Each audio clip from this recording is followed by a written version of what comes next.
Hello भाई, hello भाई, नमस्ते ऑल ऑफ यू। तो सब कैसे हैं जी? सब मस्ती में है ना? तो कैसे हैं भाई लोग? हेलो भाई, नमस्ते, फिर से बोल रहा हूँ, नमस्ते नमस्ते सभी को नमस्ते। कौन कौन चैट में जुड़ा देख लिया जाए, कौन कौन। सबसे पहले भाई क्लास में स्टार्ट कर रहा हूँ, सबसे पहले लिंक सब शेयर करेगा, ठीक ना? लिंक शेयर करो, हम देख रहे हैं कौन कौन जुड़ा है अभी तक। हाँ चलो, सही से जुड़ लगे। आज किससे क्लास हो रहा है? आज किससे क्लास होगा तुमको पता है ना भाई? आज किसी भी ऑर्बिट में हम एनर्जी को फाइंड करेंगे। आज तुमको पता है कि आज हम लोग किसी भी क्या करेंगे, किसी भी ऑर्बिट में हम लोग एनर्जी को आज फाइंड करने वाले हैं भाई। तो आप लोग पता है ना भाई कैसे फाइंड होगा एनर्जी? पिछले दिन हम लोग क्या पढ़े थे? पिछले दिन हम लोग वेलोसिटी फाइंड किए थे, उसके पिछले दिन नंबर ऑफ रिवॉल्यूशन, उसके पिछले दिन टाइम पीरियड, उसके पिछले दिन ऑर्बिट, उसके पिछले दिन बोर मॉडल्स, ऐसे धीरे धीरे करके क्या करते पढ़े थे। तो भाई कौन कौन जुड़ा सबसे पहले देख लिया जाए। चलो सबसे पहले सब लिंक को शेयर कर देगा। हाँ जी चलो, बहुत बढ़िया। टाइम नहीं है भाई, क्या पढ़ाना है, चैट हम बाद में देख लेंगे। आप लोग जहाँ डाउट हो आप लोग लिखते जाएं। अब हम लोग क्लास की ओर प्रस्थान करेंगे, सब पढ़ कर आएगा। जल्दी जल्दी सब अपने दोस्त को बताओ, ठीक? सब मस्ती में है ना? मस्ती में रहो भाई, मस्ती में पढ़ो, मजा आएगा, ठीक ना? शांत रहने में कोई फायदा नहीं, एकदम जो आता है मन में जो बको, ये मन करता है वो करो। हम आपसे यही कहेंगे भाई कि जो मन करता है वो करिए, सिर्फ पढ़ने में तेज रहिए, बात खत्म। अगर पढ़ने में तेज रहेगा भाई तो अगर कुछ भी करेगा तो सब माफ हो जाएगा, ठीक ना? ठीक, चलो पढ़ने में तेज रहो और बाकी जो करो नहीं यार, कोई कुछ नहीं बोलने वाला है। जिस तरह हम करते रहते हैं, जो मन करता है वो करते हैं, ठीक ना? कोई बोले वाला नहीं। अब बस खाली पढ़े में तनी ठीक ठाक रहते हैं तो कोई कुछ नहीं बोलता है। चलो ठीक, आप लोग भी पढ़ने में तेज रहिए, मजा आएगा, ठीक? चलो अब क्लास की ओर प्रस्थान करते हैं। तो हम लोग आज किसी भी, सबसे पहले लिंक को शेयर कर देगा, ठीक है ना? जल्दी सब ध्यान देगा बोर्ड पे। किसी भी ऑर्बिट में हम लोग एटॉमिक ऑर्बिट में एनर्जी को कैलकुलेट करेंगे। कैसे कैलकुलेट करेंगे? तो आज हम लोग फाइंड करेंगे भाई एनर्जी कितने प्रकार के होते हैं। किसी भी एटॉमिक ऑर्बिट में हम लोग एनर्जी फाइंड करते हैं तो एनर्जी कितने प्रकार के होते हैं? एनर्जी दो प्रकार के होते हैं भाई। पहला पोटेंशियल एनर्जी, दूसरा काइनेटिक एनर्जी। किसी भी एक मिनट, किसी भी एटॉमिक ऑर्बिट में एनर्जी को कैलकुलेट करने के लिए इसे हम दो प्रकार में बांटे हैं। पहला पोटेंशियल एनर्जी, दूसरा काइनेटिक एनर्जी। दो प्रकार की एनर्जी होते हैं भाई, पहला पोटेंशियल, दूसरा काइनेटिक एनर्जी। लिखेगा there are two types of energy. दो प्रकार के भाई एनर्जी होता है। Energy of electron in atomic orbit, energy of electron in an atomic orbit. किसी भी ऑर्बिट में, किसी भी एटॉमिक ऑर्बिट में एनर्जी को कितने प्रकार होता है? दो प्रकार का होता है। पहला पोटेंशियल एनर्जी। पोटेंशियल एनर्जी क्या होता है भाई? पोटेंशियल एनर्जी क्या होता है? Attraction of electron in atomic due to attraction of electron towards nucleus. यह न्यूक्लियस की क्या, न्यूक्लियस की ओर क्या करता है? अट्रैक्ट करता है। लिख दो ड्यू टू अट्रैक्शन ऑफ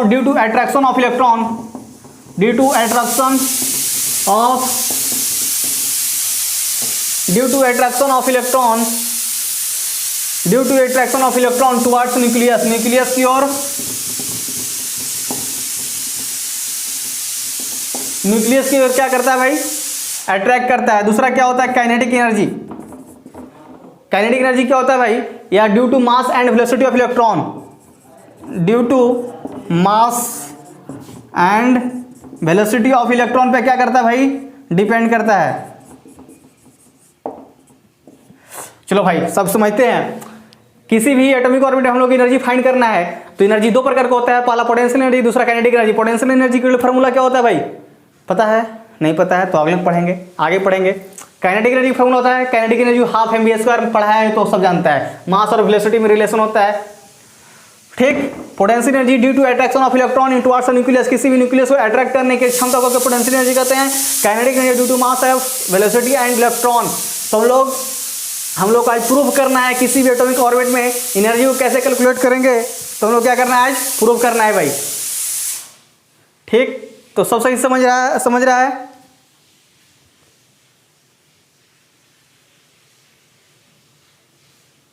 चलो तो हम लोग कैसे प्रूव किया जाए उसकी ओर हम लोग बढ़ते हैं। तो हम लोग जानते हैं भाई, पहले से हम लोग जानते हैं, तुम लोग जानता है नहीं जानता है तो भी हम बताते हैं। पोटेंशियल एनर्जी किसके प्रोपोर्शनल होता है भाई? पोटेंशियल एनर्जी किसके प्रोपोर्शनल होता है? दो चार्ज का प्रोडक्ट और क्या होता है बटा में इनवर्सली डिस्टेंस का स्क्वायर। तो हम लोग पहले से जानते हैं, तुम लोग जानता है नहीं जानता है तब भी जानो।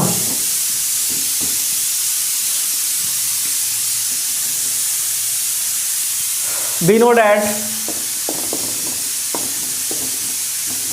पानी लाओ भाई, पानी लाओ, हाँ पानी लाओ ना। अरे यार क्लास से कह रहा है। तो हम लोग पहले से जानते हैं भाई पोटेंशियल एनर्जी इक्वल टू क्या होता है भाई? पोटेंशियल एनर्जी इक्वल टू क्या होता है कि पोटेंशियल एनर्जी प्रोपोर्शनल किसका होता है? दो चार्ज का प्रोडक्ट इनवर्सली क्या होता है? डिस्टेंस का स्क्वायर। हम लोग पहले से क्या करते हैं जानते हैं ना, ठीक। तो potential energy of electron, potential energy of electron के बारे में चर्चा करना है तो क्या हो जाएगा भाई? प्रोपोर्शनल एक ले लेते हैं प्लस जेडी, एक ले लेते हैं माइनस ई। हम बोर मॉडल रेडियस फाइंड कर रहे थे तो लिए थे, तो एक ले लेते हैं, एक चार्ज ले लेते हैं प्लस जेडी और एक ले लेते हैं माइनस ई अब बटा रेडियस का स्क्वायर। क्या आपको इतना बात समझ में आया? हाँ, स्क्वायर नहीं ना भाई, पोटेंशियल ना है। पोटेंशियल होता है k q one q two by are, k q one q two by r. ये तो फील्ड होता है, फोर्स होता है k q one q two by r square. Sorry यहाँ पर आर लिखना है, यहाँ पे आर लिखना है, ठीक। तो पोटेंशियल एनर्जी प्रोपोर्शनल होता है क्यू वन क्यू टू बटा आर। तो पोटेंशियल एनर्जी ऑफ इलेक्ट्रॉन, किसी भी इलेक्ट्रॉन के लिए चार्ज लेनी है एक प्लस जेडी, एक ले लेते हैं माइनस ई। तो आपको इतना बात समझ में आ गया? पहले देखो ध्यान से, जब इतना बात आपको अगर समझ में आ गया होगा तो क्या होगा जी? तो इसको बता देते हैं, ठीक ना, जगह कम है, खाली ध्यान से सुनिए समझेगा, बहुत ही इंपॉर्टेंट है, ठीक ना। तो potential energy is equal proportional क्या हो जाएगा? जेड ई स्क्वायर बटा आर। आगे माइनस लग जाएगा, क्यों आगे माइनस लग जाएगा? क्योंकि एक प्लस जेडी था, एक माइनस ई था, तो माइनस ई आगे हो गया। और एक हम के क्या कर लेते हैं भाई? कांस्टेंट ले लेते हैं, ठीक ना। जैसे भी हम लोग फोर्स जब हम फाइंड करते थे, इलेक्ट्रोसिटी पढ़ा था, जब हम फोर्स फाइंड कर रहे थे तो कि एक कांस्टेंट ले लिए थे अपने मन से, उसी तरह से एक यहाँ पर भी अपने से क्या कर लेते हैं? कांस्टेंट ले लेते हैं, ठीक ना भाई। तो कि एक क्या अपने से क्या मान लिए? कांस्टेंट। तो अपने से क्या मान लिए? एक कांस्टेंट मान लिए। तो कांस्टेंट मानते हैं तो भाई क्या होता है? इक्वल टू में बदल जाता है, तो क्या हो जाएगा? K cross minus J D square by R. क्या होगा देखिए तो क्या होगा? और सीजीएस सिस्टम के अनुसार हम लोगों को, तुम लोग को हम पीछे क्लास में पढ़ाए थे कि सीजीएस सिस्टम में के का वैल्यू कितना लेते हैं भाई? सीजीएस सिस्टम में के का वैल्यू हम लोग 1 लेते हैं। तो इन सीजीएस सिस्टम के अनुसार के का वैल्यू हम लोग कितना लेते हैं? 1 लेते हैं। क्या आप लोग पढ़ा है? हम पिछले क्लास में पढ़ाए थे। तो पोटेंशियल एनर्जी इक्वल टू क्या हो जाएगा भाई? जब हम के का वैल्यू 1 ले लेंगे सीजीएस सिस्टम के अनुसार तो कितना हो जाएगा? माइनस जे डी स्क्वायर बटा आर। इसको इक्वेशन 1 मान लो। क्या आपको समझ में आया? देखो ध्यान से। और हम जानते हैं kinetic energy equal to formula क्या होता है? Kinetic energy equal to half M V square. Kinetic energy equal to formula होता है half M V square. Equation 100 second मानो। आपको इतना बात समझ में आया है ना? Potential energy proportional minus J D square by are. K constant लिए कि सीजीएस सिस्टम में के का वैल्यू क्या कर लिए? 1 मान लिए। तो क्या हो गया भाई? इतना ही आ गया फिर से। और काइनेटिक एनर्जी फार्मूला जानते हैं हाफ एम वी स्क्वायर। इतना जल्दी बताओ समझ में आया है? हाँ या ना? जल्दी से देखो।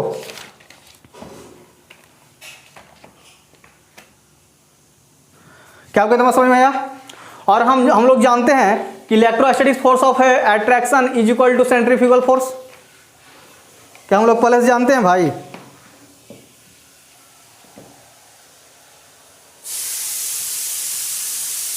हम लोग पहले से इतना बात समझ में आया ना? हम लोग पहले जानते हैं कि electrostatic force of attraction is equal to, हम लोग पहले से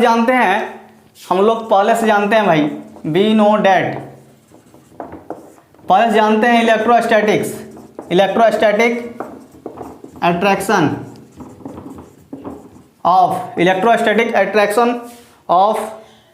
इलेक्ट्रोस्टैटिक फोर्स लिख दो। फोर्स अट्रैक्शन प्रोपोर्शनल होता है किसके? सेंट्रीफ्यूगल फोर्स को। सेंट्रीफ्यूगल फोर्स हम लोग पहले जानते हैं कि इलेक्ट्रोस्टैटिक अट्रैक्शन फोर्स किसके प्रोपोर्शनल होता है, सेंट्रीफ्यूगल फोर्स के। तो इलेक्ट्रोस्टैटिक फोर्स कितना आता है भाई, JD² बटा R²। क्या पढ़ा है, पहले से पढ़ाए थे ऑर्बिट में, बोर मॉडल पर फाइंड कर रहे थे तब हम पढ़ाए थे। तो इलेक्ट्रोस्टैटिक फोर्स ऑफ अट्रैक्शन क्या हो जाएगा, JD²/R। इलेक्ट्रोस्टैटिक्स याद करो, JD²/R, नीचे R², ठीक। अब प्रोपोर्शनल सेंट्रीफ्यूगल फोर्स, प्रोपोर्शनल कितना हो जाएगा सेंट्रीफ्यूगल फोर्स, प्रोपोर्शनल है इज इक्वल टू ना भाई, आपस में इक्वल की electrostatic force of attraction is equal to centrifugal force, आपस में दोनों क्या किए, इक्वल किए। तो JD²/R² इज इक्वल टू क्या हो जाएगा, centrifugal force is equal to mv²/r। क्या होगा देखिए, तो ये R से R कैंसिल, तो क्या हो जाएगा भाई, JD² बटा R is equal to mv²। देखिए तो क्या इसको, क्या इतना समझ में आया, देखो जल्दी।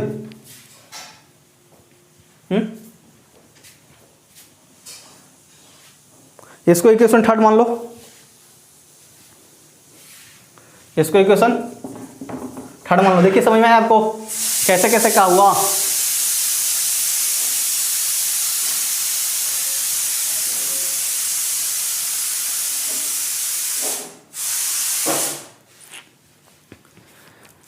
तो equation second and equation third है, चलो फ्रॉम इतना समझ में आया ना, लिखो from equation second and third,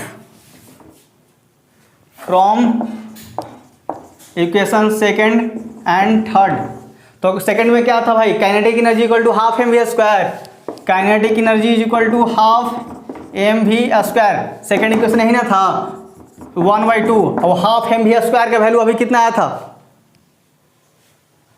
बताओ, mv² का वैल्यू कितना आया था अभी, mv² का वैल्यू यहाँ पे कितना आया था भाई, JD²/R।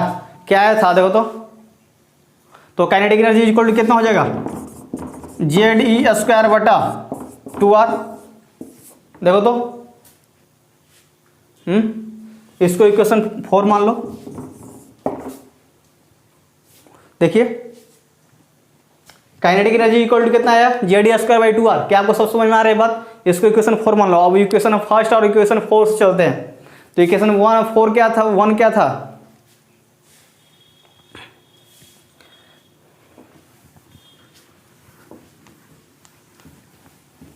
इक्वेशन 1 क्या था, पोटेंशियल एनर्जी ना भाई, Q1 Q2/R।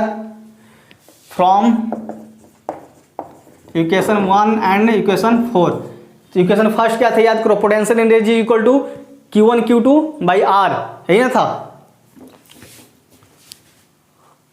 वही था। तो दोनों को इक्वेट किए तो kinetic energy is equal to क्या हो जाएगा भाई, माइनस पोटेंशियल एनर्जी बटा 2। तो पोटेंशियल एनर्जी इक्वल टू क्या लिख सकते हैं, potential energy is equal to लिख सकते हैं -2 काइनेटिक एनर्जी। देखो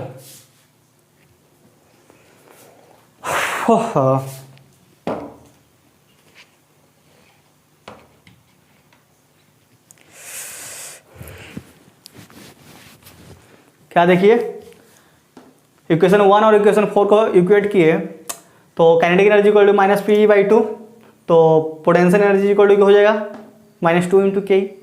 क्या आपको इतना समझ में आया। और हम जानते हैं भाई, क्या आपको समझ में आया ना, पोटेंशियल एनर्जी निकल गया। और हम लोग टोटल एनर्जी फाइंड करते हैं। तो total energy of electron equal to क्या होता है, पोटेंशियल एनर्जी और काइनेटिक एनर्जी को क्या करते हैं, ऐड कर देते हैं ना। तो इसको इक्वेशन मान लेते हैं 5, मान लो इक्वेशन 5 सब याद कर लेगा। पोटेंशियल एनर्जी का फॉर्मूला हो जाएगा -2 × K। चलो अब हम लोग जानते हैं कि total energy of electron is equal to क्या होता है भाई, total energy of electron,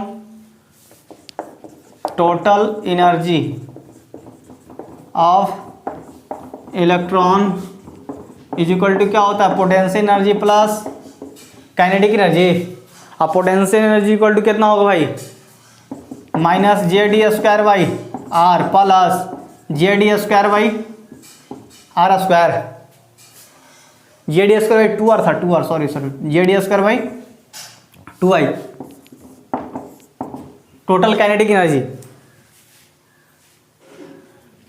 total energy कितना हो गया, टोटल एनर्जी ऑफ इलेक्ट्रॉन क्या होता है, पोटेंशियल एनर्जी और काइनेटिक एनर्जी क्या होता है, सम होता है भाई। तो potential energy equal to -JD²/R और काइनेटिक एनर्जी इक्वल JD²/2R। तो दोनों को सम करो, कितना होगा, सम करो जल्दी। दोनों को सम किए तो हो जाएगा -JD²/2R। तो ये क्या हो गया, total energy. Total energy calculate हुआ, देखो क्या भाई टोटल एनर्जी कैलकुलेट हुआ, देखो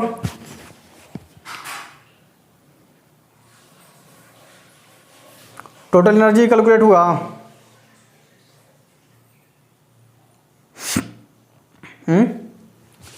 टोटल एनर्जी कैलकुलेट हुआ -JD²/2R। क्या आपको इतना बात समझ में आया? हाँ, अब कुछ नहीं है, बस बन गया। इलेक्ट्रॉन का वैल्यू रख देना।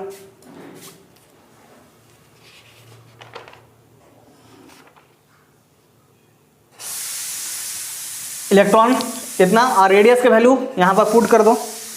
देखो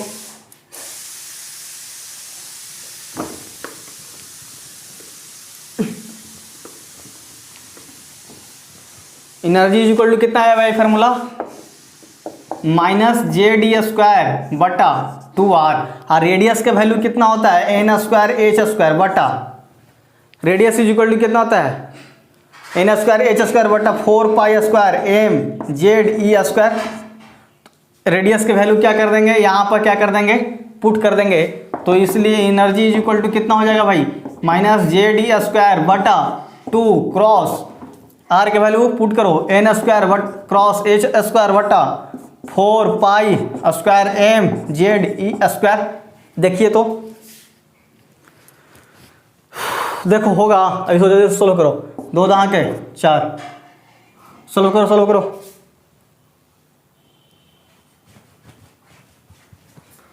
तो एनर्जी इज इक्वल टू क्या हो जाएगा भाई, माइनस ये जो नीचे है ऊपर जाएगा तो क्या हो जाएगा, -Z², E² ये ऊपर से जाएगा तो e⁴ देखो क्रॉस ये वाला ऊपर जाएगा क्रॉस 2π² m बटा n² h²। देखिए होगा क्या, ये होगा जी, देखो तो कैसे होगा, दिमाग लगाओ।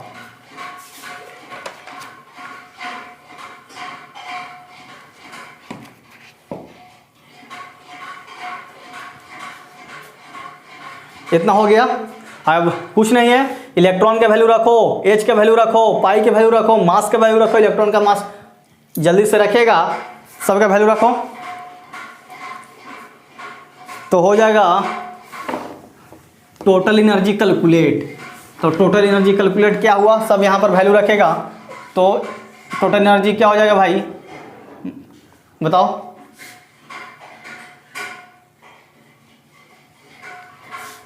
-13.6 क्रॉस Z²/n², इवल पर एटम।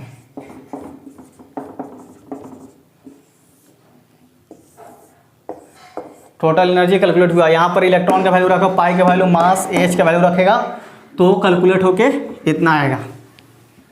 देखो ध्यान से, सब देखेगा ध्यान से।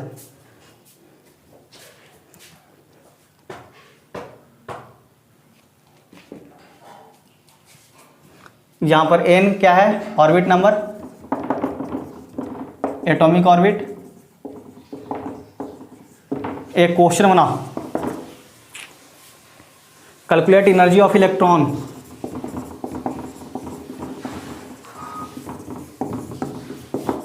Calculate energy of electron in second orbit, orbit of helium atom. जल्दी से बनाओ, एनर्जी फाइंड करना है सेकेंड ऑर्बिट में, फाइंड करना है भाई। तो कैसे फाइंड होगा, जल्दी से बताओ। तो फार्मूला होता है energy is equal to -13.6 cross Z² बटा n²। हो जाएगा -13.6 क्रॉस Z का वैल्यू 2 का स्क्वायर बटा n का वैल्यू कितना है जी, सेकेंड ऑर्बिट। ये कैंसिल, कितना हो जाएगा -13.6 इव पर एटम। देखो कुछ है जी, किसी पर भारी लगा, समझ में आया है ना, जितना हम प्रोग्रेस बताएं, एनर्जी फाइंड किए, समझ में आया जी, एक क्वेश्चन दिए, देखो कितना आराम से बन गया। कैलकुलेट की एनर्जी फाइंड कीजिए सेकंड ऑर्बिट में किसी भी एटम हीलियम के लिए। तो एनर्जी इक्वल फार्मूला होता है इतना, जेड ऑर्बिट का नंबर सेकंड, हीलियम का सेकंड, तो 2 का स्क्वायर कैंसिल -13.6 यूल पर एटम। क्या समझ में आया? समझ में आएगा? सब सही से पढ़ते जाओ, मन लगा के पढ़ते जाओ, कुछ नहीं है, सब आसान से बनेगा। ठीक, इतना मतलब समझ में आया? फार्मूला याद रखेगा -13.6 गुना Z square by N square. चलो अब इसको हम फिर से हम इसको 4 टाइप में बांट देते हैं भाई, क्वेश्चन बनाने में आसान लगे।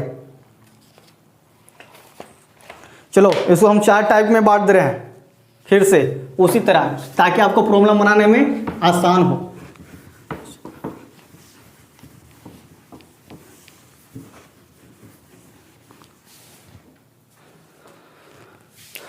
चार टाइप में बांट रहे हैं इसको। टाइप 1 क्या करेगा? टाइप 1 में हम लोग जेड को कांस्टेंट मान लेते हैं भाई। टाइप 1 में क्या कर लिए? जेड को कांस्टेंट मान लिए, तो एनर्जी इक्वल टू फार्मूला होता है -13.6 क्रॉस जेड स्क्वायर बटा एन स्क्वायर। क्या होता है? जेड को कांस्टेंट मानो, ए हो गया कांस्टेंट, तो क्या हो जाएगा जी? E cross N square is equal to constant, A वाला है डिवाइड में दे जाएगा प्रोडक्ट में, तो इतना कांस्टेंट हो जाएगा। तो E cross N square is equal to constant, तो यानी कि इनवर्सली होगा एन स्क्वायर के। देखो तो होगा, तो क्या हो जाएगा भाई? E1 E2 is equal to क्या हो जाएगा? N2 का स्क्वायर बटा N1 का स्क्वायर। देखो होगा,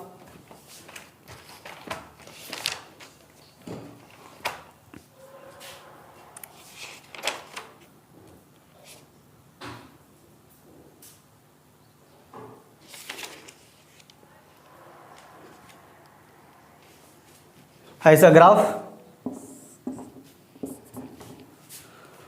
देखो, ई और एन स्क्वायर का ग्राफ। अब बोलेगा कि भाई इसका ग्राफ नीचे की ओर ऐसे क्या है कि भाई इसलिए आया क्योंकि यहाँ पर क्या था? निगेटिव था। निगेटिव के कारण क्या हुआ? ग्राफ उल्टा हुआ। क्या हुआ समझ में आया? Type 1 Z constant. Second part लिखो, सेकंड में लिखेगा एन को कांस्टेंट कर दिया गया है। सेकंड में एन को कांस्टेंट कर दिया गया है, ध्यान से समझिएगा, मजा आएगा। ये सब लॉजिकल है, ठीक ना भाई। टाइप 2 में लिखेगा एन को कांस्टेंट कर दिया गया है, तो एनर्जी इज इक्वल टू -13.6 गुने जेड स्क्वायर बटा एन स्क्वायर। इसी को क्या कर दिया गया? कांस्टेंट हो गया, तो ई प्रोपोर्शनल जेड स्क्वायर। देखो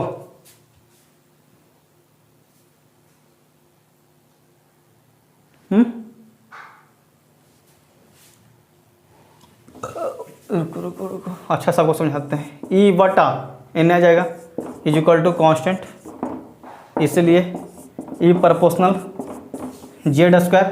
तो E1 E2 is equal to Z1 का स्क्वायर इज टू Z2 का स्क्वायर। क्या होगा जी? इसका ग्राफ कैसे होगा? इसका ग्राफ ऐसे हो जाएगा, ई और जेड का ग्राफ, ई और जेड स्क्वायर का ग्राफ। समझा? एन को कांस्टेंट कर दिया गया है, तो क्या भाई एन कांस्टेंट हो गया, ई हो जाएगा नीचे is equal to constant E proportional Z square. समझ में आ गया होगा? होशियार आदमी के लिए सारा काफ़ी, आप लोग को समझ में आ गया होगा कैसे हम कहा किए। ठीक है भाई, आपको आदत पड़ गया होगा, 3 टाइप हम पढ़ा है, आदत पड़ गया होगा। चलो टाइप 3 लिखो। टाइप 3 में क्या कर, बताओ, तुम ही बताओ, टाइप 3 में कौन सा कांस्टेंट रखे भाई? टाइप 3 में ई को कांस्टेंट रख दो।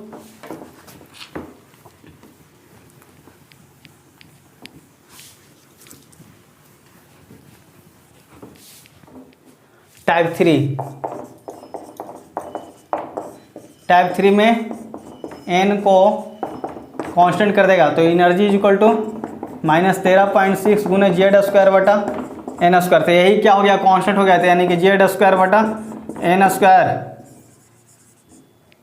Is equal to constant. तो क्या हो जाएगा जी, इसलिए Z1 का स्क्वायर बटा N1 का स्क्वायर, Z2 का स्क्वायर बटा N2 का स्क्वायर, इसलिए Z1 का स्क्वायर बटा Z2 का स्क्वायर, N1 का स्क्वायर बटा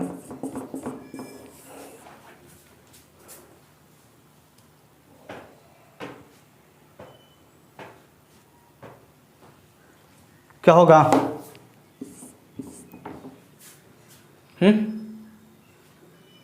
यानी कि Z स्क्वायर प्रोपोर्शनल स्क्वायर। क्या आपको इतना बात समझ में आया? कैसे कहा कि ये समझ में आया? और चौथा लिख लेना, नथिंग इज कांस्टेंट, किसी प्रकार का कांस्टेंट नहीं है। तो जैसे हम किए थे उस समय कर लेना। क्या आपको इतना बात समझ में आया? सब क्वेश्चन समझ में आया? कैसे हम कहा कि ये मेन नीट में इसी तरह से क्वेश्चन पूछेगा। क्वेश्चन में दे देगा E को कांस्टेंट कर देगा, एनर्जी को कांस्टेंट कर देगा और पूछ देगा आपसे कि Z1 निकालिए, तो Z1 निकल जाएगा, N1 N2 Z2 दिया गया रहेगा, निकल जाएगा Z1। क्या आपको समझ में आ गई होगी मेरी बात? भाई इतना मेहनत से हम पढ़ा रहे हैं, ठीक ना? ठीक, तो आप लोग भी मेहनत कीजिए, ठीक ना? इतना मेहनत से पढ़ाई से हम जेईई में नीट में पूछेगा। अरे बिहार बोर्ड हल्का है, तुम लोग दिमाग में यही रख ले रहता है कि बिहार बोर्ड पास करना है। क्या है बिहार बोर्ड कुछ नहीं है, समझा? इसमें तुम लोगों को मास्टर सब डराए हुए रहता है कि बिहार बोर्ड पास करना है। क्या है बिहार बोर्ड कुछ भी नहीं है, समझा? सही से पढ़ेगा, बिहार बोर्ड कुछ नहीं है। सब इधर के मास्टर डराए हुए रहता है कि अरे बिहार बोर्ड पास करेगा, गधा कैसे पास करेगा? अरे बिहार बोर्ड कहना है कि बिहार बोर्ड कुछ नहीं है, सही से पढ़ेगा तो कुछ भी नहीं है, ठीक ना?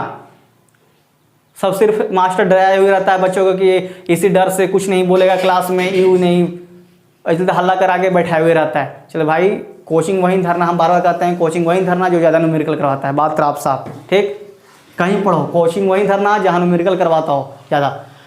क्या आपको बात ऐसा समझ में आया? भाई मेन फोकस होता है न्यूमेरिकल पर, न्यूमेरिकल ठीक है तो सब ठीक है, ठीक ना भाई? तो इतना बात आपको समझ में आया? तो आज को हम क्लास यहीं स्टॉप करते हैं। तो हम लोग मिलते हैं नेक्स्ट वीडियो में राइडबर्ग इक्वेशन के साथ। अगले इक्वेशन में हम लोग राइडबर्ग इक्वेशन को क्या करेंगे, फाइंड करेंगे भाई। तो आप लोग सब सही से पढ़ के आएगा, ठीक ना? और चैनल को ग्रोथ करने में मदद कीजिए ताकि हमें और अच्छे टाइप से पढ़ाने की ओर मदद करें। हम कैसे पढ़ा रहे हैं सब कमेंट में बताएगा, ठीक ना? मिलते हैं नेक्स्ट वीडियो में। और जो इधर गदावन फंसा है उसको लाने के लिए कष्ट करें, ठीक? मिलते हैं नेक्स्ट वीडियो में, ठीक ना भाई?